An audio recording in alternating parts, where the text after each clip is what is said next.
नमस्कार, माउन्टेन समाचारमा स्वागत छ। म बिन्दु अधिकारी र म उषा काफले। सुरुमा मुख्य समाचार।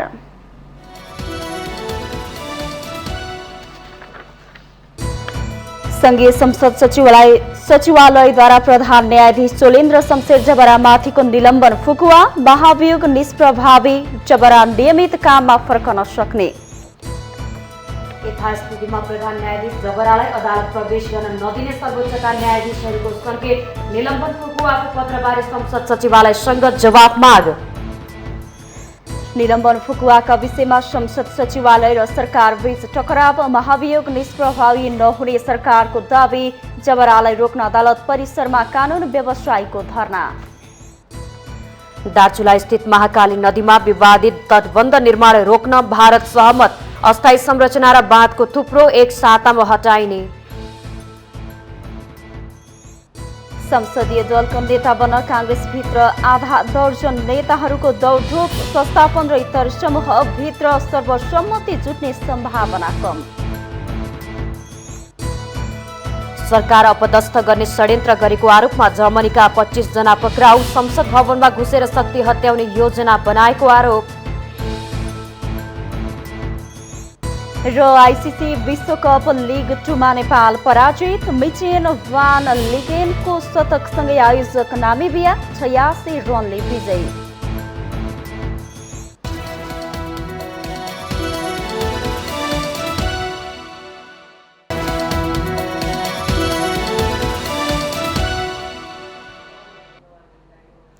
अब समाचार विस्तारमा।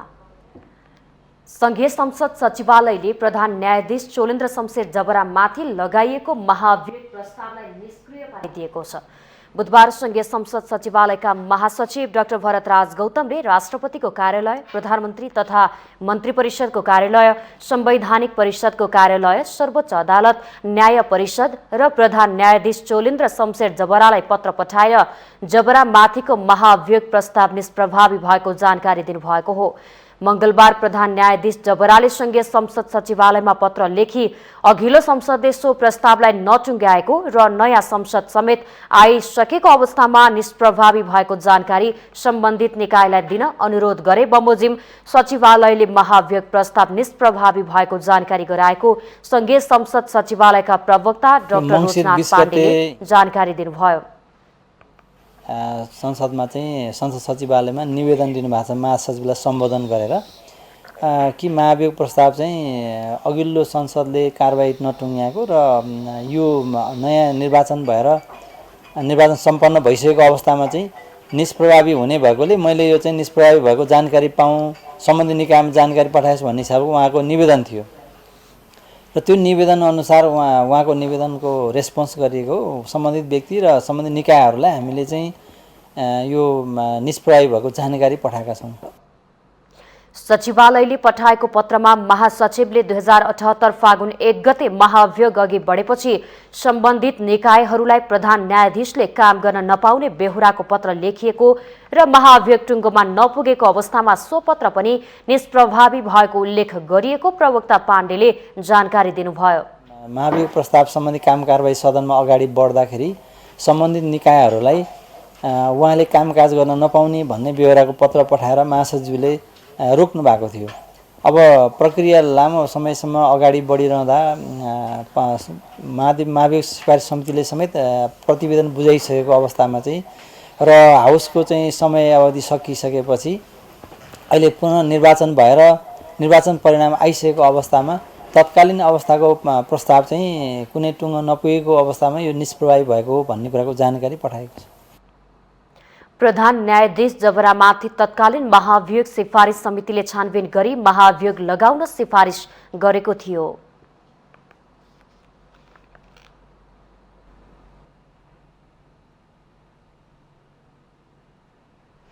सर्वोच्च अदालतका न्यायाधीशहरूले यथास्थितिमा प्रधान न्यायाधीश चोलेन्द्र शमशेर जबरालाई अदालतमा प्रवेश नदिने संकेत गरेका छन्। संघीय संसदका महासचिव भरतराज गौतमले जबराको निलम्बन फुकुवा भएको पत्र दिए लगतै बुधबार सर्वोच्चका न्यायाधीशहरूको पूर्ण बैठक बसेको थियो। बैठकले पत्रमा केही प्रश्न हुनुपर्ने भनेपछि सर्वोच्चले संघीय संसदका महासचिवलाई पत्र लेखेको छ।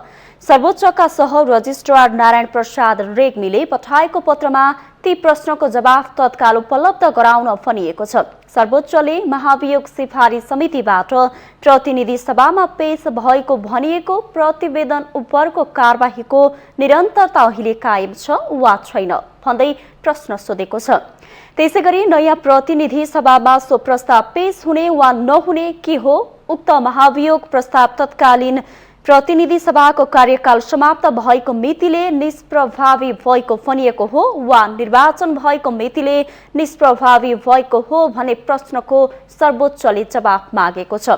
सर्वोच्चले नवनिर्वाचित प्रतिनिधि सभाले कार्य प्रारम्भ नगर्दैको अवस्थामा कुन संवैधानिक वा कानूनी व्यवस्थाको आधारमा महासचिवले महाभियोगको प्रस्ताव निष्प्रभावी भएको पनि उल्लेख गर्नु भएको हो भन्दै महासचिव भरतराज गौतमलाई प्रश्न सोधेको छ।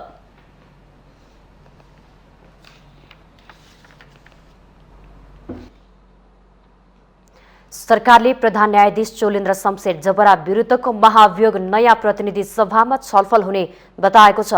बुधबार मन्त्री परिषदका निर्णय सार्वजनिक गरिसकेपछि सञ्चारकर्मीहरूको प्रश्नको जवाफ दिँदै सरकारका प्रवक्ता एवं सञ्चार तथा सूचना प्रविधि मन्त्री ज्ञानेन्द्र बहादुर कार्कीले प्रधान न्यायाधीश चोलेन्द्र शमशेर जबरा विरुद्धको महाभियोग नयाँ संसदमा छलफल हुने बताउनु भएको हो।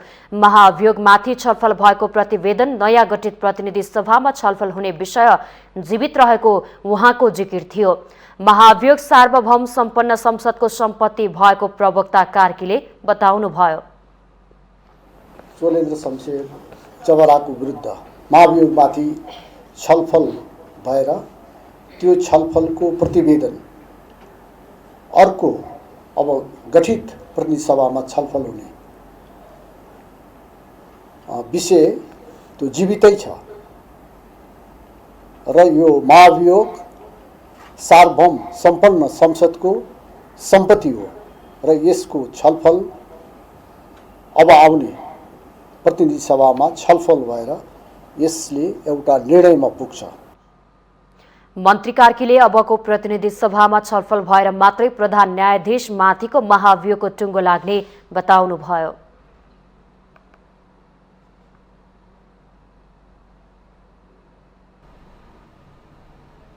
संघीय संसद सचिवालयले प्रधान न्यायाधीश चोलेन्द्र शमशेर राणालाई निलम्बन फुकुवाको पत्र दिएपछि नेपाल बार एसोसिएसन आन्दोलित भएको छ। बारका पदाधिकारीसँगै कानून व्यवसायीहरूले प्रधान न्यायाधीश जबरालाई सर्वोच्च प्रवेश गर्न नदिने भन्दै सर्वोच्च अदालतको मूल गेटमा धरना दिएका छन्।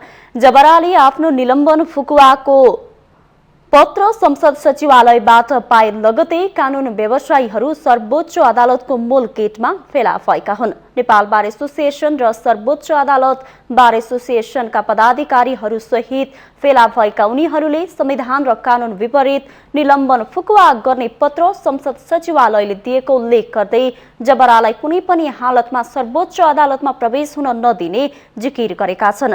कानूनी र नैतिकता दुवै हिसाबले सर्वोच्च अदालतको नेतृत्व गर्न नसक्ने जबरालाई प्रधान न्यायाधीशको रूपमा काम गर्न दिन नदिने कानून व्यवसायको तर्क छ।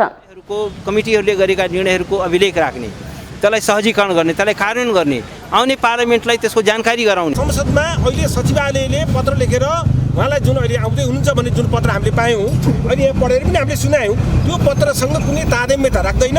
प्रधान न्यायाधीशको निलम्बित प्रधान न्यायाधीशको न्यायपालिकासँगको सम्बन्ध टुटिसकेको छ र यो 26 गतेसम्म 26 गते 12 गतेसम्म उहाँको कार्यकाल हो।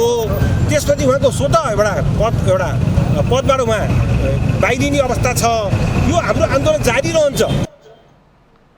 संसद सचिवालयका महासचिव डाक्टर भरतराज गौतमले महाभियोग फुकुवा भएको भन्दै निलम्बित प्रधान न्यायाधीश जबरालाई फुकुवा पत्र दिनुभएको थियो। जुन पत्र संविधान र कानून विपरीत रहेकाले प्रधान न्यायाधीश जबरालाई सर्वोच्च अदालतमा प्रवेश हुन नदिने कानूनी व्यवसायीहरूको तर्क छ। यसबीच नेपाल प्रहरीका उच्च अधिकारीहरूले सर्वोच्च अदालतमा तैनात प्रहरीलाई सर्वोच्च प्रशासनको आदेश बिना निलम्बित प्रधान न्यायाधीश चोलेन्द्र शमशेर जबरालाई प्रवेश गर्न नदिन आदेश दिएका छन्।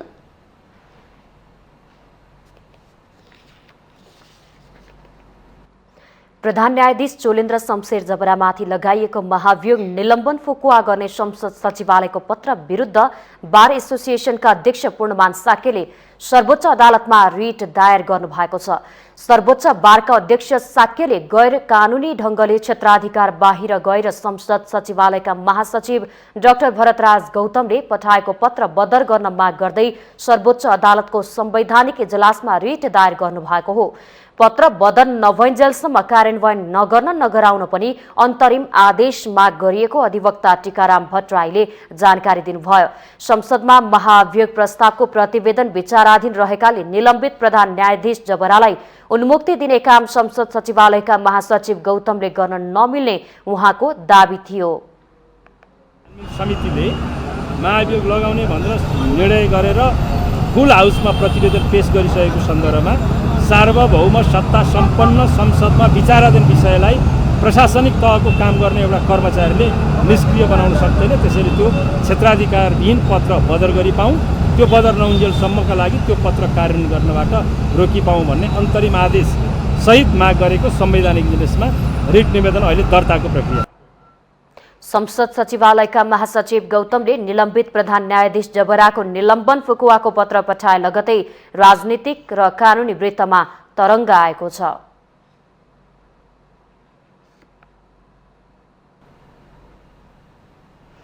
नेकपा माओवादी केन्द्रले प्रधान न्यायाधीश चोलेन्द्र शमशेर जबरा विरुद्धको महाभियोग निष्क्रिय हुने गरी पठाइएको पत्रलाई संविधान विपरीत भनेको छ। माओवादी महासचिव देव गुरुङले संसद सचिवालयका महासचिव भरतराज गौतमले लेखेको उक्त पत्र संविधान विपरीत रहेको दावी गर्नुभयो। नयाँ संसदले यसलाई टुङ्गोमा पुर्याउने भनेर असोजमै निर्णय भइसकेको अवस्थामा संसद सचिवालयले पत्र लेख्न नसक्ने उहाँको भनाइ छ। पूर्व कानून मन्त्री समेत रहनुभएका गुरुङले संसदको सार्वभौम अधिकार र गरेको निर्णयलाई एउटा कर्मचारीले निर्णयमा लैजान नसक्ने जिकिर गर्नुभयो। उहाँले पुरानो प्रतिनिधि सभा नरहेको र नयाँ गठन भई नसकेको अवस्थामा महासचिवले गरेको पत्राचार बेठिक मात्रै नभई संविधानमाथि नै कुनै भएको टिप्पणी गर्नुभयो। नेता गुरुङले संविधानको उल्लङ्घन गरेकाले महासचिव भरतराज गौतममाथि संसदले कारबाही गर्ने चेतावनी दिनुभयो।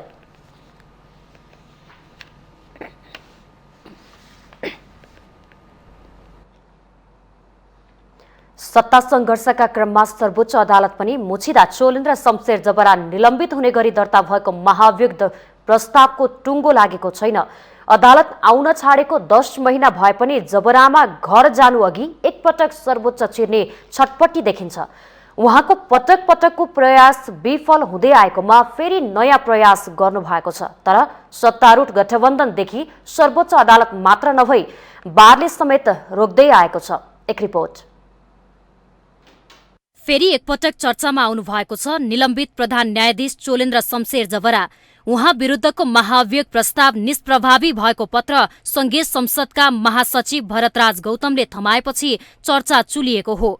सर्वोच्च अदालत फर्कन ठिक्क पर्नुभएका चोलेन्द्र रोकिनु भएको छ। अदालत, बार र सरकार एकसाथ चोलेन्द्रलाई रोक्न सक्रिय भयो। सर्वोच्च अदालतले संसदलाई प्रश्न गर्दै महाअभियोगको निष्प्रभावी बारे सोधेको छ। 1 फागुन 2078मा जबरा विरुद्ध महाअभियोग प्रस्ताव दर्ता भएको थियो। यसको टुङ्गो अझै लागेको छैन। अघिल्लो प्रतिनिधि सभामा दर्ता भएको प्रस्ताव टुङ्गो नलागेपछि नयाँ प्रतिनिधि सभाको कार्यकालमा यसको टुङ्गो लाग्ने विषय उठिरहँदा अचानक संसदले निष्प्रभावीको पत्र पठाएपछि बहस चलेको छ। सर्वोच्च अदालतमा जबरा विरुद्धको महाअभियोग निष्प्रभावी गर्ने पत्र विरुद्ध रिट पेश नै भयो। सर्वोच्च अदालत बारले बुधबार दिउँसो नै पेश गरेको रिटले जबरालाई फेरि अदालतमा प्रधान न्यायाधीशको रूपमा प्रवेश गर्न रोक लगाउन सक्छ। चोलेन्द्र शमशेर जबरा बारेको विवाद अदालतको विषयसँग मात्र सीमित छैन, यसभित्र धेरै राजनीतिक उद्देश्यहरू निहित छन्। अघिल्लो प्रतिनिधि सभाको कार्यकालमा नेकपा भित्रको विवादसँगै चोलेन्द्रको सक्रियता बढेको थियो। नेकपा विभाजनदेखि तत्कालीन प्रधानमन्त्री केपी शर्मा ओलीद्वारा प्रतिनिधि सभाको 2 पटकको विघटनको कदमसँग पनि यो घटना जोडिएको छ। अर्कोतर्फ चोलेन्द्र आफैले संवैधानिक निकायमा नियुक्तिमा आफ्नो स्वार्थ देखाएका थिए, यसले उहाँलाई विवादमा तान्दै लग्यो। जबरा आफू विरुद्ध महाअभियोगको प्रस्ताव ल्याउने विरुद्ध आक्रामक रूपमा प्रस्तुत हुनुभयो। उहाँले महाभियोग सिफारिस समितिमा गएर गत भदौमा दिएको बयान विवादास्पद भयो। न्यायाधीश दीपक कुमार कार्कीलाई प्रधान न्यायाधीश बनाउने प्रस्ताव अस्वीकार गर्नुलाई महाअभियोगको कारण भएको जबराको तर्क थियो। फागुन 1, 2078 मा 98 सांसदले जबरा विरुद्ध महाअभियोग प्रस्ताव दर्ता गरेका थिए। त्यसपछि निलम्बित हुनुभएका उहाँ कुनै हालतमा राजीनामा नदिने अडानमा हुनुहुन्छ। बरु अदालत फर्कन प्रयासरत देखिनु भएको छ। जबरालाई रोक्न सर्वोच्च अदालत, सत्ता गठबन्धनका दल र बार एसोसिएसन समेत लागेको छ। यसले उहाँको अदालतको पुनरागमन कठिन देखिन्छ। जबरा विरुद्धको महाअभियोगमा 21 बुँदे आरोप छन्। आरोपमा आधारहरू नभएका होइनन्, तर जबरा कुनै एक राजनीतिक शक्तिसँग नजिकेर अर्को राजनीतिक शक्तिलाई कमजोर पार्न लागेको देखिन्छ। जबरालाई निलम्बित गर्नुभित्र पनि अर्को राजनीतिक शक्तिको स्वार्थ छँदैछ। अदालतलाई राजनीतिक अस्त्रका रूपमा प्रयोग गर्ने गलत शैलीले न्याय क्षेत्र कमजोर बन्दै गएको छ। जबराको बयानका क्रममा गम्भीर प्रकृतिका आरोपहरू आए। न्यायाधीशहरूको कार्यशैली मात्र नभई चरित्रमाथि समेत प्रश्न उठाए। शीर्ष नेताहरूको अदालतमाथिको हस्तक्षेपको विषय पनि उठेको थियो। नेपालको इतिहासमा यसअघि कहिल्यै नभएको अदालत नै बदनाम हुने गरी विकसित घटनाक्रमले न्यायालयप्रति जनताको विश्वासमाथि प्रश्न उठ्न थालेको छ। यसले देशलाई नै कमजोर पार्न सक्छ। कानून, विधि र पद्धति भन्दा व्यक्तिगत र पार्टीगत लाभ हानिमा न्यायालयलाई चलाउन खोजिए दुर्घटनाको खतरा टार्न सकिँदैन। माउन्टेन टेलिभिजन एचडीका लागि बिन्दु अधिकारीको रिपोर्ट। माउन्टेन समाचारमा पालो भएको छ ब्रेकको।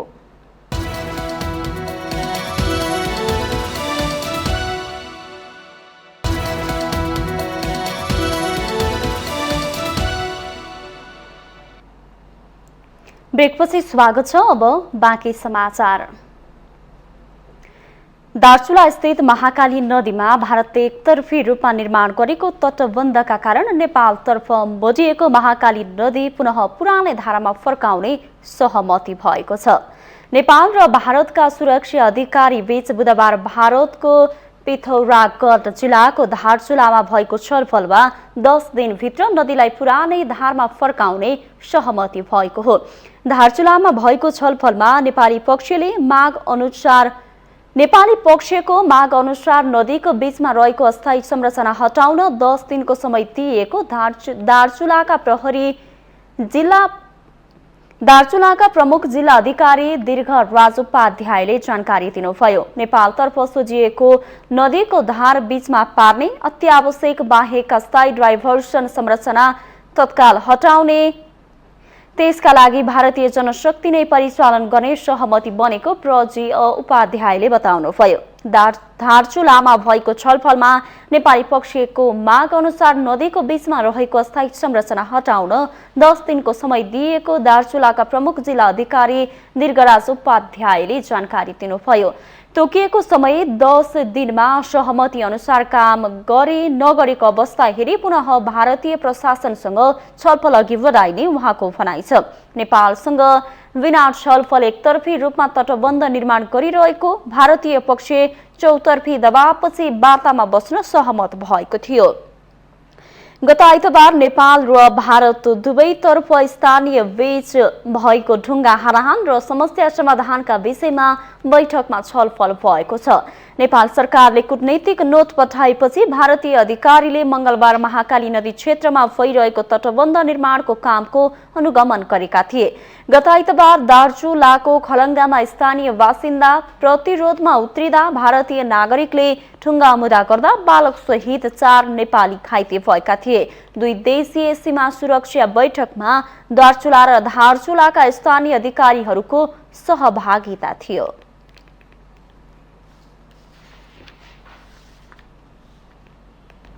नेकपा एकीकृत समाजवादी पार्टीका अध्यक्ष माधव कुमार नेपालले आफू प्रधानमन्त्री बन्ने प्रबल सम्भावना रहेको बताउनु भएको छ। माउन्टेन टेलिभिजनको कार्यक्रममा आजको सन्दर्भमा नेता नेपालले गठबन्धनको डिजाइनर भएकाले आफू प्रधानमन्त्री बन्ने सम्भावना प्रबल रहेको जिकिर गर्नुभयो। प्रधानमन्त्रीको दाबी नगर्ने तर प्रस्ताव आएपछि नहट्ने स्पष्ट पार्नुभयो। आफू कुनै पनि जिम्मेवारी र चुनौतीबाट पछि नहटेको स्मरण गराउँदै प्रधानमन्त्रीमा पनि पछि नहट्ने उहाँको भनाइ छ। या मुलुक हाँक्ने सन्दर्भमा ठुल्ठुला चुनौतीको सामना गरेको त्यो सबै सन्दर्भ मेरो नाम पनि जोडिएको छ। तर म त्यसको निम्ति हानाथाप गर्ने पक्षमा छैन, मारामार गर्ने पक्षमा छैन। समयले माग गर्छ भने त्यो समयको माग अनुसार माधव नेपाल कुनै पनि चुनौतीको सामना गर्न तयार छ। निर्वाचन परिणामले आफू र आफ्नो पार्टीलाई खासै खुसी नबनाएको उहाँको भनाइ थियो। अध्यक्ष नेपालले राष्ट्रिय पार्टी बन्नबाट पार्टी किन पछि पर्यो भन्ने सन्दर्भमा केही दिनमा समीक्षा हुने बताउनुभयो। गठबन्धन नभई नहुने र जनताका लागि म्यान्डेट पनि गठबन्धन नै रहेको उहाँको जिकिर थियो।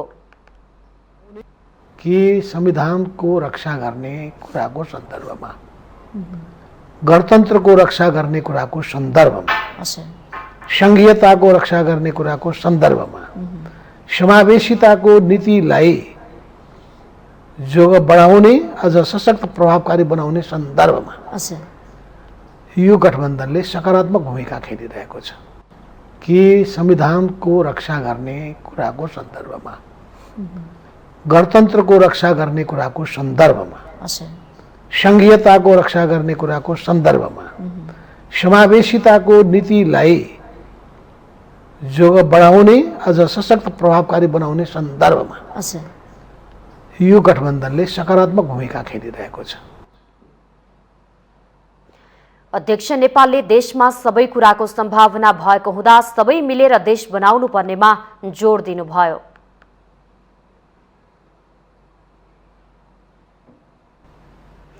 प्रतिनिधि सभामा सबैभन्दा ठूलो दल बनेपछि नेपाली कांग्रेसका नेता कार्यकर्तामा उत्साह देखिन्छ। कांग्रेस भावी सरकारको नेतृत्वको मुख्य दावेदार देखिएसँगै प्रधानमन्त्रीको दौडमा उक्त पार्टीबाट को अगाडि देखिएला भन्ने चासो पनि बढेको छ। कांग्रेसबाट प्रधानमन्त्री बन्न संसदीय दलको नेता बन्नुपर्छ र उक्त पदमा 3 पुस्ताका आधा दर्जन नेताहरू देखिएका छन्। एक रिपोर्ट। नेपाली कांग्रेस प्रतिनिधि सभामा सबैभन्दा ठूलो दल बनेपछि प्रभावशाली नेताहरूबीच संसदीय दलको नेताको दौड तीव्र भएको छ। दौडमा कांग्रेसका 3 पुस्ताका नेताहरू देखिएका छन्। कांग्रेसको विधान अनुसार संसदीय दलको नेता नै प्रधानमन्त्री बन्न सक्छ। यसकारण संसदीय दलको नेताको दावेदारीलाई भावी प्रधानमन्त्रीको दावेदारीका रूपमा बुझिएको छ। कांग्रेस सभापति शेरबहादुर देउबा 6औं पटक प्रधानमन्त्री बन्ने सपना बुनेर संसदीय दलको नेता बन्ने तयारीमा छन्। पार्टीको केन्द्रीय कमिटीमा भारी बहुमत रहेका देउबाको संसदीय दलमा पनि बहुमत रहेको दाबी उनी पक्षका नेताहरूको छ। यसकारण पनि देउबाको पल्ला भारी रहेको आकलन गरिन्छ। म हुनी भनेर त्यो बहसमा परिरहनु पनि आवश्यक छैन। यो पार्टीमा 101 योग्य व्यक्तिहरूको कमी छैन, हैन? विभिन्न पुस्तामा छन् योग्य व्यक्तिहरू। तर पनि समय, परिस्थिति र वर्तमान आवश्यकता गठबन्धनलाई लिएर जानुपर्ने, फुकी चल्नुपर्ने कुरो होइन, काम गर्नुपर्ने जुन परिवेश छ त्यो परिवेशमा स्वाभाविक नेतृत्व देउबाजी हुनु। कांग्रेसको 14औं महाधिवेशनमा सभापतिका रूपमा डाक्टर शेखर कोइराला पनि संसदीय दलको नेताको दावेदार हुन्। कोइराला पक्षकै महामन्त्री गगन थापाले पनि दावेदारी प्रस्तुत गरिरहेका छन्। कोइराला पक्षका नेता सञ्जय गौतम संसदीय दलमा नयाँ नेता चयन हुने दावी गर्छन्। अहिलेको परिणामले पनि केही कुराहरूको सङ्केत गरिरहेको छ। अहिलेको जुन किसिमको परिणामको हामीले अपेक्षा गरेका छौँ त्यो किसिमको परिणाम हामीले प्राप्त गर्न सकेनौँ। तर जनतामा एक किसिमको नैराश्यता छ। अहिले पोलिटिकल पार्टिजहरूसँगको नैराश्यताले भोलि कालान्तरमा यसले ठुलो आकार नगराउनु गरोस्। त्यसकारण हामीले सुशासनको प्रत्याभूति दिनैपर्छ। हामीले आर्थिक सुशासन कायम गर्नैपर्छ र हामीले समृद्ध नेपाल निर्माणमा हाम्रो प्रयास सार्थक हुनुपर्छ। त्यसका लागि नेतृत्व पनि एउटा मेजर पार्ट हो। नेतृत्वको भूमिका यसमा सबल रहनुपर्छ भन्ने नै आम जनताको पनि बुझाइ छ, हाम्रो पनि बुझाइ छ। त्यहाँ अहिलेको यो परिस्थितिमा अब कसरी जाने, के गर्ने भन्ने कुरामा हामी छलफलमा छौँ। काङ्ग्रेसका पाका नेता रामचन्द्र पौडेल पनि संसदीय दलको नेताको दावेदार हुन्। उनले चुनाव जिते लगतै आफ्नो दावेदारी प्रस्तुत गरेका थिए। संसदीय दलको नेताको दौडमा पूर्व महामन्त्री प्रकाशमान सिंह पनि छन्। उनले मुख भने खोलेका छैनन्।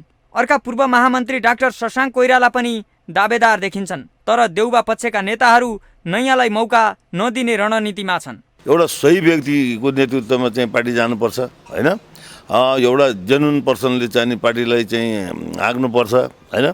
नेपाली काङ्ग्रेसमा त्यस्ता धेरै योग्य व्यक्तिहरू छन् र पार्टीले एउटा त्यस्तो निर्णय लिने नै छ र एउटा निकासा दिने नै छ। उमेरका हिसाबले संसदीय दलको नेताको दौडमा रहेका शेरबहादुर देउबा र रामचन्द्र पौडेल 80 को नजिक छन्। डाक्टर शेखर कोइराला 70 पार गरेका छन्। प्रकाशमान सिंह र डाक्टर शशाङ्क कोइराला 70 नजिक छन्। गगन थापा 50 को नजिक पुगेका छन्। फरक पुस्ताका नेताहरूबीच संसदीय दलको नेता बन्ने दौडले काङ्ग्रेसभित्रको मात्र नभई देशकै राजनीतिलाई रोचक बनाउँदै लगेको छ। माउन्टेन टेलिभिजन एसडी का लागि लक्ष्मी प्रसाद नेउपानेको रिपोर्ट। निर्वाचन आयोगले गत 4 मङ्सिरमा सम्पन्न प्रतिनिधि सभा र प्रदेश सभातर्फको सम्पूर्ण नतिजा सार्वजनिक गरेको छ। आयोगले बुधबार समानुपातिक सिट बाँडफाँड गरेको छ, जसअनुसार सबैभन्दा धेरै एमाले 104 पाएको छ, जसमध्ये 34 प्रतिनिधि सभातर्फ हो भने बाँकी प्रदेश सभाको हो। प्रतिनिधि सभामा 34 सांसद पाएको एमाले प्रदेश 1 मा 15, मध्य प्रदेशमा 8, बागमतीमा 14, गण्डकीमा 10, लुम्बिनीमा 11, कर्णालीमा 5 र सुदूरपश्चिममा 7 जना सांसद पाएको छ। यसैगरी 96 सांसद सहित दोस्रो स्थानमा रहेको कांग्रेसले प्रतिनिधि सभामा 32, प्रदेश 1 मा 12, मध्य प्रदेशमा 9, बागमतीमा 12, गण्डकीमा 9, लुम्बिनीमा 10, कर्णालीमा 5 र सुदूरपश्चिममा 7 जना सांसद पाएको छ। 43 सांसद सहित तेस्रो स्थानको माओवादी केन्द्रले प्रतिनिधि सभामा 14, प्रदेश 1 मा 4, मध्य प्रदेशमा 4, बागमतीमा 7, गण्डकीमा 3, लुम्बिनीमा 4, कर्णालीमा 5 र सुदूरपश्चिममा 3 जना सांसद पाएको छ। 24 सांसद सहित चौथो स्थानमा रहेको राप्रपाले प्रतिनिधि सभामा 7, मध्य प्रदेशमा 1, प्रदेश 1 मा 4, मध्य प्रदेशमा 1, बागमतीमा 6, गण्डकीमा 2 र लुम्बिनीमा 2, कर्णालीमा 1 र सुदूरपश्चिममा 1 जना सांसद पाएको छ। राष्ट्रिय स्वतन्त्र पार्टीले प्रतिनिधि सभामा मात्र 13 सिट पाएको छ। एकीकृत समाजवादीले प्रतिनिधि सभामा 10 सभामा सिट पाएको छैन भने नेमकिपाले प्रदेश सभामा मात्रै 2 सांसद पाएको छ। जनता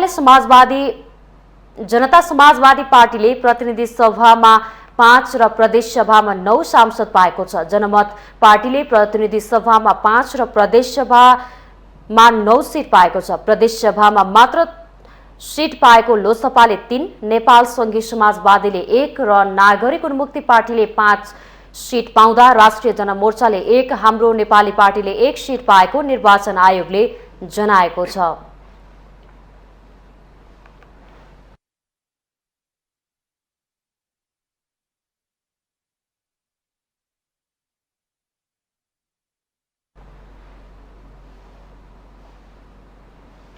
सरकारले नगद लेखा प्रणालीमा आधारित वित्तीय प्रतिवेदनका लागि संशोधित नेपाल सार्वजनिक क्षेत्र लेखामा Nepal public sector accounting standard NPSAS Nepal सरकार, प्रदेश सरकार र स्थानीय तहमा कार्यान्वयनमा ल्याउन स्वीकृति दिएको छ।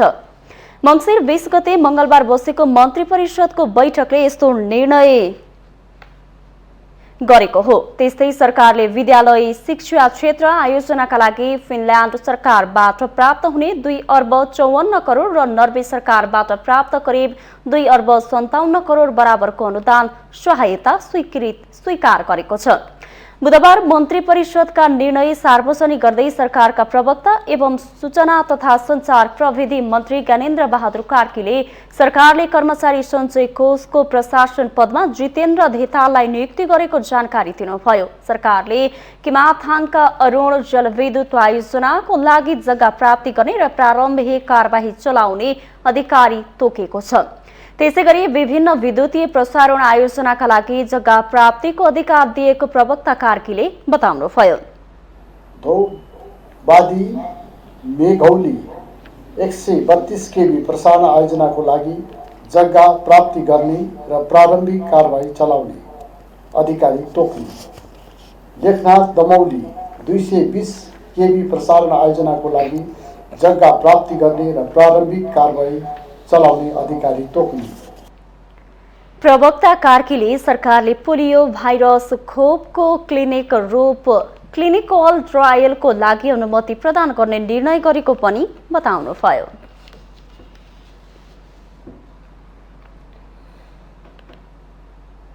माउन्टेन समाचारमा पालो भएको छ अर्को ब्रेकको।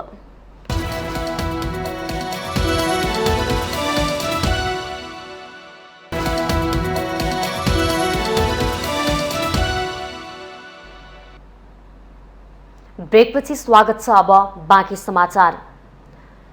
राष्ट्र बैंकले सार्वजनिक गरेको मौद्रिक नीतिको पहिलो त्रैमासिक समीक्षा लचिलो नभएको भन्दै यतिखेर निजी क्षेत्र आन्दोलित भएको छ। स्प्रेड दर 0.4% घटाएर राष्ट्र बैंक पन्छिन खोजेको निजी क्षेत्रको आरोप छ। राष्ट्र बैंकले कडा कदम नचाल्दा बैंकहरूले मनमानी ढंगले ब्याज लिँदा उद्योग व्यवसाय क्षेत्र धराशायी बन्न लागेको उनीहरूको गुनासो छ। एक रिपोर्ट। राष्ट्र बैंकले भर्खरै सार्वजनिक गरेको मौद्रिक नीतिको त्रैमासिक समीक्षाले आफूहरूलाई हतोत्साहित बनाएको भन्दै निजी क्षेत्र यति बेला आन्दोलनमा उत्रिएको छ। बैंकहरूले मनोमानी ढंगले 16 देखि 18% ब्याज लिँदा पनि सरकार मुखदर्शक भएर बसेको निजी क्षेत्रको आरोप छ।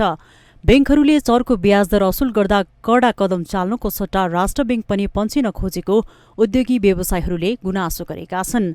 अन्तर्राष्ट्रिय स्तरमा ब्याज बढेको बहानामा बैंकहरूले 3 महिनामा नवीकरण शुल्क लिनु र प्रिमियम शुल्क बढाउनाले उद्योग धराशायी अवस्थामा पुगेको व्यवसायीहरू बताउँछन्। सेक्टरलाई गभर्मेन्टले पनि हेर्नुपर्ने हो। गभर्मेन्टले पनि त्यति ध्यान दिएको छैन। ब्याङ्कहरूलाई मोनोपोली जस्तो गरेर ब्याज दर बढाउँदाखेरि हाम्रो उसमा असर परिरहेछ, उत्पादनमा र प्रफिटमा पनि घटिरहेछ। गरिराखेको त्यो नीतिलाई अब राष्ट्र बैंकले कन्ट्रोल गरेर त्यो राष्ट्र बैंकले वास्तवमा भनिरहेको छ ब्याज दर घटाउनु भनेर, तर बैंकले माने छैन र ब्याज दर घटायो भने उनीहरूलाई पनि नाफा हुने हो, नाफामा फाइदा हुने हो। बैंकहरूसँग भएको सम्झौता कार्यान्वयन गर्न राष्ट्र बैंकले पहल नगरेको नेपाल घरेलु तथा साना उद्योग महासंघले आरोप लगाएको छ। स्प्रेड दर घट्दैमा उद्योगी व्यवसायलाई राहत नहुने संघको निष्कर्ष छ। नेपालको सन्दर्भमा ब्याज दर सिंगल डिजिटमा 9% कायम हुनुपर्ने निजी क्षेत्रको माग छ।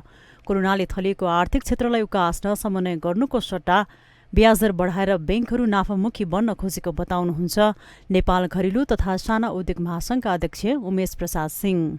बैंकले यो नवीकरण चार्ज विभिन्न चार्जहरू बढाएको छ। यो चार्जहरू घटाएन भने हामीले मतलब बैंकसँग कुनै पनि कारबाही नगर्ने, कुनै पनि उसको न आर्थिक लिने न आर्थिक दिने। हामीले जति लोन लिएको छौँ हामी दिने त्यसलाई दिने पक्षमा पनि जाँदैनौँ र लिने पक्षमा पनि जाँदैनौँ। बैंकको विरुद्धमा हामी देशव्यापी आन्दोलन गर्छौँ। यो हाम्रो आन्दोलन मोटामोटी सुरु भइसकेको छ। 4वटा 5वटा जिल्लामा हाम्रो आन्दोलन संयुक्त रूपमा हामी घरेलु तथा साना उद्योग महासंघ मात्रै होइन, हाम्रो जति प्राइभेट सेक्टरका छाता संस्थाहरूको संयुक्त उसमा रूपन्देहीमा भइसक्यो, बाँकेमा हुँदैछ, देशको विराटनगरमा भएको छ, हरेक ठाउँमा भइरहेको छ। स्प्रेड दर घट्दा बैंकहरूको नाफा 15% घट्छ भन्नु अपत्यारिलो भएको महासंघका अध्यक्ष सिंह दावी गर्नुहुन्छ। बैंकहरूसँग भएको सम्झौता बमोजिम ब्याज दर नघटाए थप आन्दोलनमा जाने उद्योगी व्यवसायले चेतावनी दिएका छन्। ढङ्गले 18% 16% ब्याज दर गर्नु पाइँदैन। हामीले सिंगल डिजिटमा नै हाम्रो नेपालको परिप्रेक्ष्यमा यो सिंगल डिजिट नै हुनुपर्छ। त्यो सिंगल डिजिट 9 नै किन होस् केही फरक पर्दैन, तर 9 भन्दा बढी हुँदैन भन्ने हाम्रो मान्यता हो। अन्तर्राष्ट्रिय स्तरमा मतलब उहाँहरूले भन्नुहुन्छ ब्याज दर बढेको छ। अन्तर्राष्ट्रिय स्तरको तुलना गर्नु नै छैन नि हामीलाई। नेपाल कुनै पनि बैंक पनि अहिले मतलब घाटामा छैन। जब ब्याङ्क घाटामा छैन भने त ब्याङ्कले हामीलाई अहिले परेको बेलामा ब्याङ्कले पनि मद्दत गर्नुपर्छ नि। त ब्याङ्क मतलब नाफामूलक मात्रै हो। बढ्दो ब्याजदर र अर्थतन्त्रमा देखिएको समस्याबारे सरकारवालाहरू एकै ठाउँमा बसेर सबैलाई सहज हुने वातावरण निर्माणमा ढिलाइ गर्नु हुँदैन। माउन्टेन टिभी एसडीका लागि क्यामेरामा विवेक श्रेष्ठको साथमा विद्या तामाङको रिपोर्ट। सामान्य मानिसहरूका लागि ब्रह्माण्डको सृष्टिदेखि प्रलयसम्मको कालचक्रको कल्पना गर्न पनि गाह्रो हुन्छ, तर कलाकारले यसलाई चित्रकला तथा धातु कलाको माध्यमबाट सजिलै व्यक्त गरेका छन्। बबरमहल स्थित नेपाल कला परिषदमा सृष्टिदेखि प्रलयसम्मको कालचक्रको प्रदर्शनी भइरहेको छ। एक रिपोर्ट। नेपाल कला परिषदमा नेपालका देवी देवताहरू विषय कला प्रदर्शनी भइरहेको छ। प्रदर्शनीमा नेपालमै पहिलो पटक 150 भन्दा बढी आधुनिक, परम्परागत र मिथिला आर्ट सहित धातु कलाको प्रदर्शनी भइरहेको छ। यति बेला नेपाल कला परिषद जिउँदो संग्रहालयको रूपमा सजिएको छ। सृष्टि पूर्वको शून्यतादेखि वर्तमान कालसम्मको परिदृश्यलाई धातुकला, शिल्पकला, चित्रकलाको माध्यमबाट उजागर गरिएको छ। शून्यतामा प्रकाश उत्पत्ति भई ब्रह्म उत्पन्न भएको र त्यसपछि सृष्टि सुरु भएको चित्रकलामा देख्न सकिन्छ। कला परिषदले यस्तो ठुलो संस्थाले खाली देखाउने, हेर्ने अनि जाने, त्यो बिर्सिदिने त्यस्तो किसिमको एक्जिबिसन भन्दा माथि उठेर गएर केही, ताकि हामी यहाँबाट गइसकेपछि केही लिएर जान सकौँ विचार। सामान्य मानिसहरूले दिनका दिन पूजा गर्छौँ, पाठ गर्छौँ, ध्यान गर्छौँ, तर त्यसको सार के हो? हामीले किन गणेशमा गएर पूजा गर्छौँ, किन शिवजीमा जान्छौँ? कि हरेक एउटै घरको मान्छे चारवटा देवतालाई मान्न जाला विशेष रूपले, कोहीले रामलाई, कोहीले कृष्णलाई, तर हाम्रो एकै ठाउँमा त भएको छ। त्यसमा विवाद छैन, एक त्यो मिलेर जाने। त्यो कसरी आयो भन्दाखेरि त्यसमा अलिकति सबैले बुझोस् भनेर यो एक्जिबिसन सुरु भएको हो। यहाँ हाइएस्ट लेभल अफ आर्टिस्टदेखि लिएर जो अहिले नयाँ उत्पन्न हुन लागेको सबैको यहाँ परेको छ। प्रदर्शनीमा पुराना र नयाँ पुस्ताका कलाकारहरूको उत्कृष्ट 150 भन्दा बढी चित्रकला तथा धातुकला राखिएको छ। 18 लाखमा बिक्री भइसकेको मोबाइल तथा ल्यापटप बोकेकी लक्ष्मी, 5 लाखमा बिक्री भएको जिन्स प्यान्ट लगाएका नरसिंह तथा 4 लाखमा बिक्री भएको मिथिलाको यन्त्र सहितको चित्रले सबैलाई चकित तुल्याउँछ। अर्को रोचक प्रदर्शनीको रूपमा 10 अवतारको तास पनि एक हो। नेपालमा भगवानको तस्विर अंकित तासको खेल पनि खेलिन्थ्यो भनेर धेरैलाई थाहा छैन। अध्यक्ष जबराका अनुसार यो खेल भगवान विष्णुको 10 अवतारसँग जोडिएको छ। तासका प्रत्येक पत्तीमा विष्णु भगवानको अवतार र सो अवतारको प्रमुख शत्रु राक्षसको चित्र रहेको छ। साथै प्रत्येक अवतारमा राक्षसलाई मार्ने हतियारको चित्र सहित 12 किसिमका तासको पत्ती सहित कुल 120 पत्तीको एक सेट हुन्छ। एक सेट तास 6 देखि 8 जना बीच खेल्न मिल्छ। विगतमा राणा खलकहरूको घरमा यो 10 अवतारको तास खेलिन्थ्यो, तर अहिले भने यो लोप भइसकेको छ। यहाँ चाहिँ हामीले इन्द्र जात्रा, काठमाडौँको बिगेस्ट फेस्टिभल इन्द्र जात्राको बारेमा चाहिँ यो इन्स्टलेसन राखेको छौँ कि यसमा चाहिँ हामीले इन्द्र जात्राको रुट्सहरू, यो डिफ्रेन्ट डेजहरूको डिफ्रेन्ट रुटहरू राखेको छौँ। यो चाहिँ उपाको रुट भन्छ फर्स्ट डेको रुट, अनि यो हेर्न सक्नुहुन्छ पिङ्क कलरको चाहिँ थर्ड डेको रुट, अनि ब्लू कलरको चाहिँ दागी यात्रा, इन्द्रको मदरको यात्रा यसरी भनेर दागी यात्रा मार्ग भन्छ, अनि ओरेन्ज चाहिँ 4th डेको रुट, अनि लास्ट 8th डेको रुट चाहिँ येल्लो कलरको, त्यो दिन चाहिँ वुमेनहरूले मात्र रथ हाक्छ क्या। यसरी इन्द्र जात्राको डिफ्रेन्ट कुराहरू छ यहाँ राखेको, आर्टवर्कहरू पनि सबै इन्द्र जात्रा रिलेटेड, सबै कुराहरू इन्द्र जात्रा रिलेटेड छ, आएर हेर्न सक्नुहुन्छ। मङ्सिर 11 देखि सुरु भएको कला प्रदर्शनी मङ्सिर 24 गतेसम्म चल्नेछ। माउन्टेन टेलिभिजन एसडीका लागि क्यामेरामा विवेक श्रेष्ठका साथ विसन्तर साकेको रिपोर्ट। नेपाली कांग्रेसका नेता प्रदीप पौडेलले चक्रपथ विस्तारको कामलाई छिटो अगाडि बढाउन निर्देशन दिनुभएको छ। उहाँले चक्रपथ विस्तारको काममा ढिलासुस्ती हुँदा आम नागरिकलाई समस्या परिरहेको भन्दै बाँकी कामलाई अगाडि बढाउन निर्देशन दिनुभएको हो। नेता पौडेलले विष्णुमती र सामाखुसी खोलामा वर्षातको समयमा पानी बढी भएर त्यस क्षेत्रमा डुबानको समस्या हुने गरेकाले सडक विस्तारको क्रममा ढल निकासको समस्यालाई पनि समाधान गर्ने गरी काम गर्न आग्रह गर्नुभयो। वर्षातमा चाहिँ एकदमै त्यो पानी बढेर त्यो बस्ती नै डुबानमा पर्ने स्थिति छ। ढलको क्षमता साथै कम भएको कारणले चाहिँ ढलको त्यो जुन पाथ छ बाटो छ त्यो बाटोबाट पानी नगएर बाहिर निस्कने बस्ती डुमारमा पर्ने स्थिति छ। अहिले यो सडक विस्तारको सन्दर्भमा जुन ड्रेनेजहरू बन्छ यो चाहिँ पानी ढल निकासको जुन प्रबन्ध हुन्छ त्यो प्रबन्ध चाहिँ अलि बढी क्षमताको होस् हैन। अहिलेको जुन समस्या छ पानीले बस्तीलाई डुबान गर्ने नागरिकलाई अप्ठ्यारो हुने जुन खालको समस्या छ त्यो हल हुने गरी होस्। त्यस्तै काठमाडौँ चक्रपथ सुधार योजनाकी प्रोजेक्ट म्यानेजर सजना अधिकारीले दोस्रो चरण अन्तर्गत कलङ्की वसुन्धरासम्मको सडक खण्डमा काम भइरहेको जानकारी दिनुभयो। उहाँले उपभोक्ताहरूले ढल निर्माणको माग राख्दा स्थान अभावले समस्या परिरहेको भन्दै यस सम्बन्धमा स्थानीयसँग छलफल भइरहेको उल्लेख गर्नुभयो। हाल्नलाई पनि हामीलाई समस्या छ। लगायत अहिले बीचको जुन 50 मिटरको भागमा चाहिँ अहिले मन्दिर विभिन्न मन्दिरहरू छन्।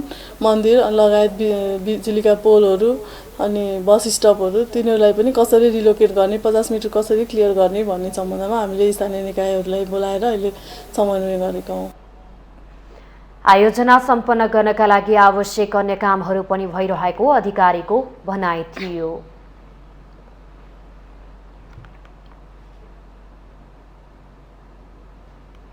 नेपाली कांग्रेसका सांसद दुर्लभ थापाले नयाँ सरकार गठनबारे ठूला दलहरूले मिलेर अघि बढ्नुपर्ने बताउनु भएको छ।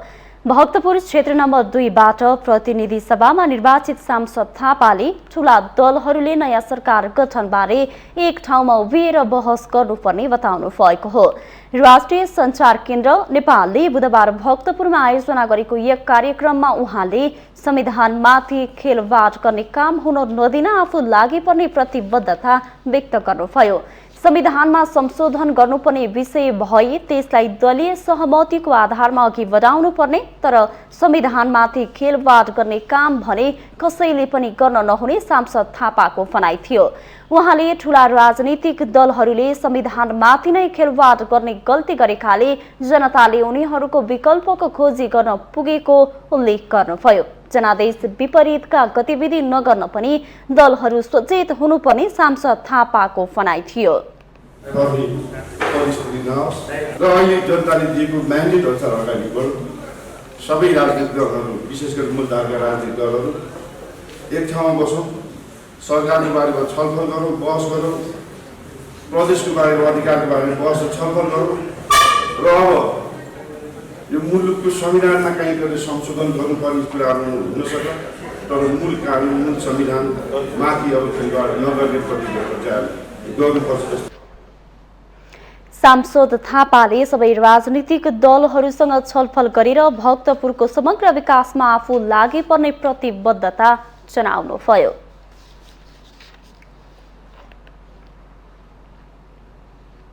हामीसँग आर्थिक अन्तर्राष्ट्रिय र खेल समाचार बाँकी नै छन्। माउन्टेन समाचारमा पालो भएको छ ब्रेकको।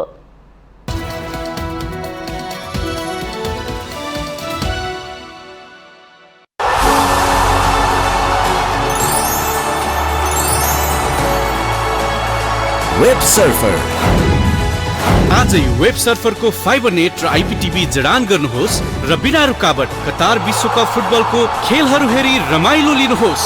वेब सर्फर अब घर घरमा फाइबर नेट र आइपीटीभी। For more details visit www.websurfer.com.np।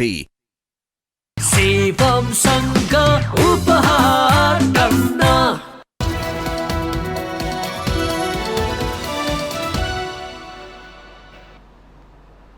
ब्रेकपछि स्वागत छ। अब आर्थिक समाचार।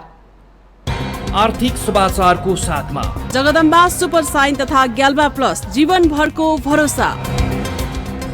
मेगा बैंक नेपाल लिमिटेड विश्वास जित्दै अघि बढ्दै।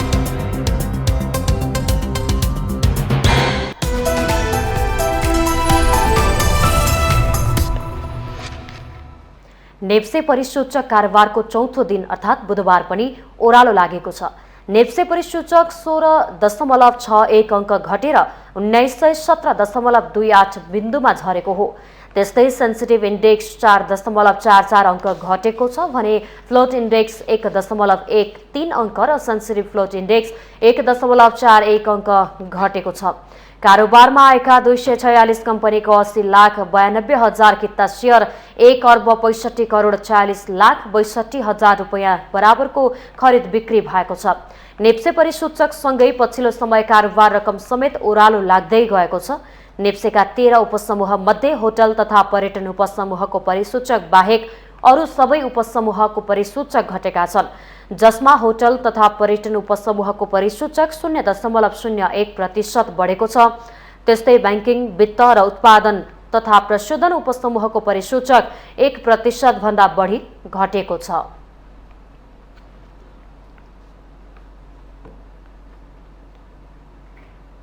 अब पालो अन्तर्राष्ट्रिय समाचारको।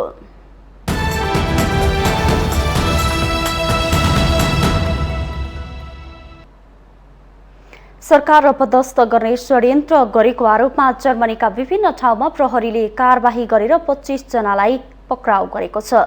जर्मनीबाट प्राप्त विवरणहरूमा जनाइए अनुसार उग्र दक्षिणपन्थी तथा पूर्व सैन्य अधिकारीहरूको समूहले संसद भवनमा घुस्ने र शक्ति हत्याउने योजना बनाएको थियो। राजकुमार हाइनरिक टेल्होफनीले 71 वर्षका एक जर्मन पुरुषलाई उक्त षड्यन्त्रको मुख्य योजनाकार भनिएको छ। षड्यन्त्रमा उग्रपन्थी राइक्सबर्गर भनिने अभियानका सदस्य सामेल रहेको बताइएको छ। हिंसात्मक आक्रमण तथा जातीयतावादी षड्यन्त्रका हल्ला फिजाउने विषयलाई लिएर उक्त समूह लामो समयदेखि जर्मन प्रहरीको निगरानीमा थियो।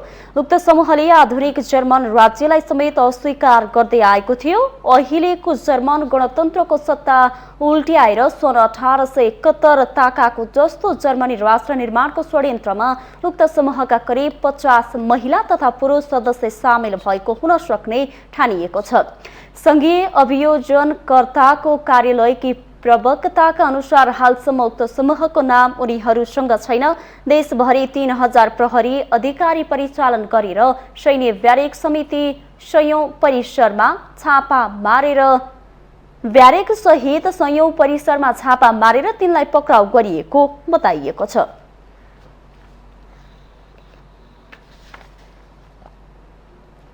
के तपाईँ कल्पना गर्न सक्नुहुन्छ विश्वमा यस्तो पनि देश छ जहाँ देशकै प्रधानमन्त्री शहरका सशस्त्र गुण्डाको डरले आफ्नो कार्यालय पनि जान सक्दैनन्। अपहरण र फिरौती फैलदो उद्योग बनेको छ। सशस्त्र समूहले बेफिक्री सर्वसाधारणलाई दुःख दिने गरेका छन्। एक रिपोर्ट। क्यारेबियन मुलुक हेटीको राजधानी पोर्टो प्रिन्समा हेर्दाखेरि सहरभित्र कुनै भौतिक सिमाना कोरिएको त देखिँदैन, तर त्यहाँ आफू कहाँ र कुन परिधिमा छु भनेर बुझ्नै पर्छ। एक आपसमा लडाईँ गरिरहेका भिन्न भिन्न सशस्त्र गुण्डाका समूहहरूले आफ्नो इलाका कोरेका छन्, जहाँ तिनले बेफिक्री अपहरण, बलात्कार तथा हत्याका श्रृङ्खला मच्चाइरहेका छन्। एउटा गुण्डा समूहको इलाकाबाट अर्कोमा जाँदा होस गर्नुहोस् ज्यानै जान सक्छ। त्यसैले त्यहाँका बासिन्दाले मनमनै सहरको नक्सा बनाएका हुन्छन्, जसमा त्यहाँका इलाकाहरू हरियो, पहेँलो वा रातो भनेर छुट्याइएको हुन्छ। हरियो भनेको सुरक्षित र गुण्डा नभएको क्षेत्र हो। पहेँलो भनेको आज सुरक्षित तर भोलि सम्भवतः खतरा हुन सक्छ। रातो त जानै भएन। सशस्त्र समूहको दबदबा बढ्दै गर्दा हरियो इलाका खुम्सँदैछ। पोर्टो प्रिन्स तथा छेउछाउका भूभागमध्ये आधाभन्दा धेरैमा सशस्त्र समूहको नियन्त्रण रहेको त्यहाँका मानव अधिकार समूहहरूले अन्तर्राष्ट्रिय सञ्चार माध्यमलाई बताएका छन्।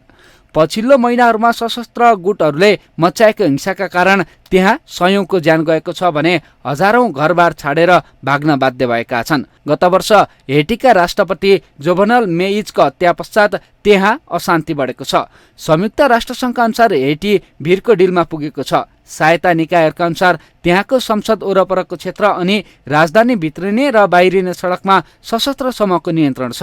साँझ बिहानको समयमा धेरै अपहरणका घटना हुन्छन्, औसतमा प्रतिदिन 5 वटा। प्रधानमन्त्री अरियल अनरीले अन्तर्राष्ट्रिय सहयोगको अपील गर्नुभएको छ, तर उहाँ स्वयं आफ्नो कार्यालय आउजाउ गर्न सकिरहनु भएको छैन।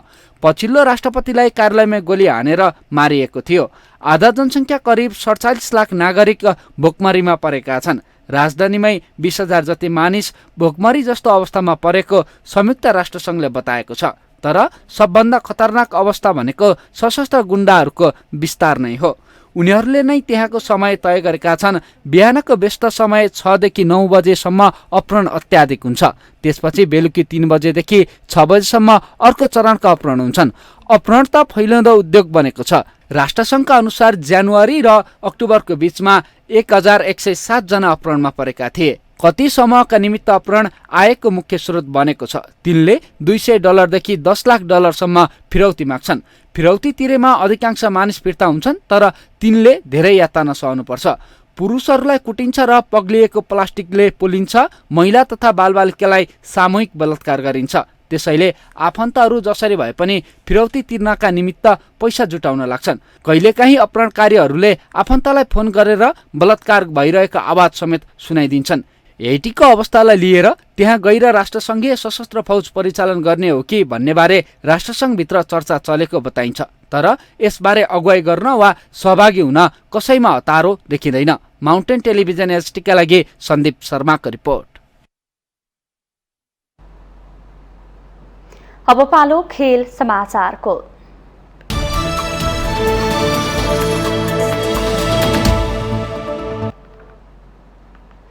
आईसीसी विश्वकप लिग 2 को त्रिदेशीय सिरिज अन्तर्गत तेस्रो खेलमा नेपाल आयोजक नामिबियासँग पराजित भएको छ। युनाइटेड क्रिकेट क्लब ग्राउन्डको खेलमा नेपाल नामिबियासँग 86 रनले पराजित भएको हो। नामिबियाले दिएको 276 रनको लक्ष्य पछ्याएको नेपाल 46.5 ओभरमा 189 रनमा अल आउट भयो। नेपालका लागि कप्तान रोहित कुमार पौडेलले 44 तथा दिपेन्द्र सिंह ऐरीले 34 रन बनाए। ज्ञानेन्द्र मल्ल 30 तथा अर्जुन साउद 29 रनमा आउट भए। आरिफ शेखले 18 रन तथा ललित राजवंशीले 11 रन बनाए। आसिफ शेखले 7 रन बनाए। नामिबियाका लागि टाङ्गेनी लुङ्गावेनी, जेजे स्मिथ र नफिदी या फ्रान्सले समान 2-2 विकेट लिए। त्यसअघि पहिले ब्याटिङ गरेको नामिबियाले 50 ओभरमा विकेट गुमाएर 275 बनायो। नामिबियाका मिचेल भान लिन्गेनले 111 बलमा 15 चौका र 1 छक्काको सहयोगमा 119 रनको शतकीय पारी खेले। कप्तान ग्रहाड इरामोसले 76 बलमा 53 रनको बनाउँदा जान निकोल 40 रन जोडे। नेपालका ललित नारायण राजवंशीले 4 तथा सोमपाल कामीले 2 विकेट लिए। सिरिजमा नेपाल, नामिबिया तथा स्कटल्यान्डको सहभागिता रहेको छ। सिरिजमा नेपालको अन्तिम खेल स्कटल्यान्ड विरुद्ध हुनेछ।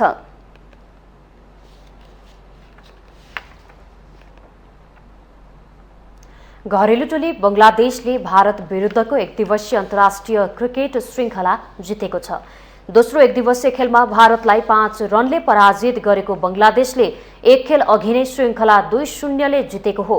सेरे बङ्गला नेसनल स्टेडियममा बङ्गलादेशले दिएको 272 रनको लक्ष्य पछ्याएको पाहुना टोलीले 50 ओभरमा 9 विकेट गुमाएर 266 रन बनायो। भारतका लागि श्रेयस अयरले 82, अक्षर पटेलले 56 र कप्तान रोहित शर्माले 28 बलमा अभिजित 51 रन बनाए। घरेलु टोलीका इबादत होसाइनले 3 तथा महेदी हसन र साकिब अल हसनले समान 2-2 विकेट लिए। यो खेलमा पहिले ब्याटिङ गरेको घरेलु टोलीले 50 ओभरमा 7 विकेट गुमाएर 271 रन बनायो। घरेलु टोलीका लागि मेहदी हसनले 83 बलमा 8 चौका र 4 छक्काको सहयोगमा अभिजित 100 रनको शतकीय इनिङ खेले। मेहमुदुल्लाहले 96 बलमा 7 चौकाको सहयोगमा 77 रन बनाए। भारतका वाशिंगटन सुन्दरले 3 तथा मोहम्मद सिराज र उमरान मल्लिकले समान 2-2 विकेट लिए। 3 खेलको श्रृङ्खला अन्तर्गत पहिलो खेलमा घरेलु टोलीले 1 विकेटको रोमाञ्चक जित हात पारिसकेको छ। तेस्रो खेल शनिबार हुनेछ।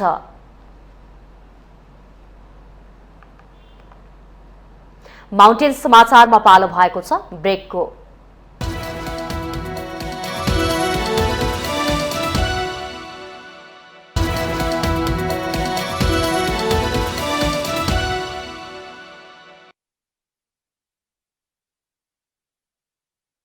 अन्त्यमा आइपुगेका छौं। जाँदा जाँदै मुख्य समाचार पुनः एकपटक।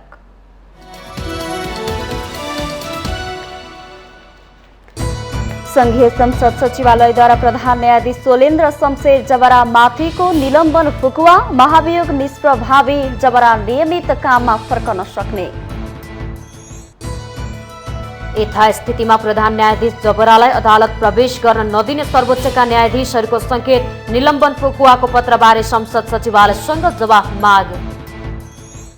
निलम्बन फुकुवाका विषयमा संसद सचिवालय र सरकार बीच टकराव, महाभियोग निष्प्रभावी नहुने सरकारको दावी, जबरालाई रोक्न अदालत परिसरमा कानून व्यवसायीको धरना।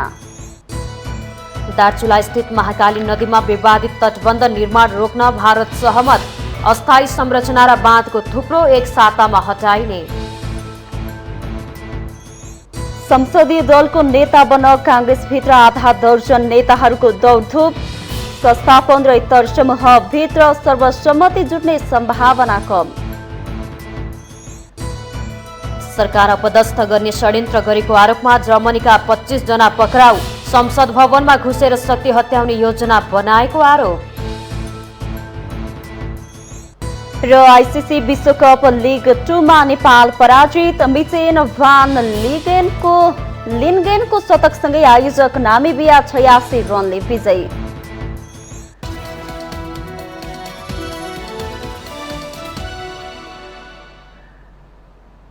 माउन्टेन समाचार अहिलेलाई सकियो। सत्य, तथ्य र निष्पक्ष समाचारका लागि माउन्टेन टेलिभिजन HD हेर्दै रहनुहोला।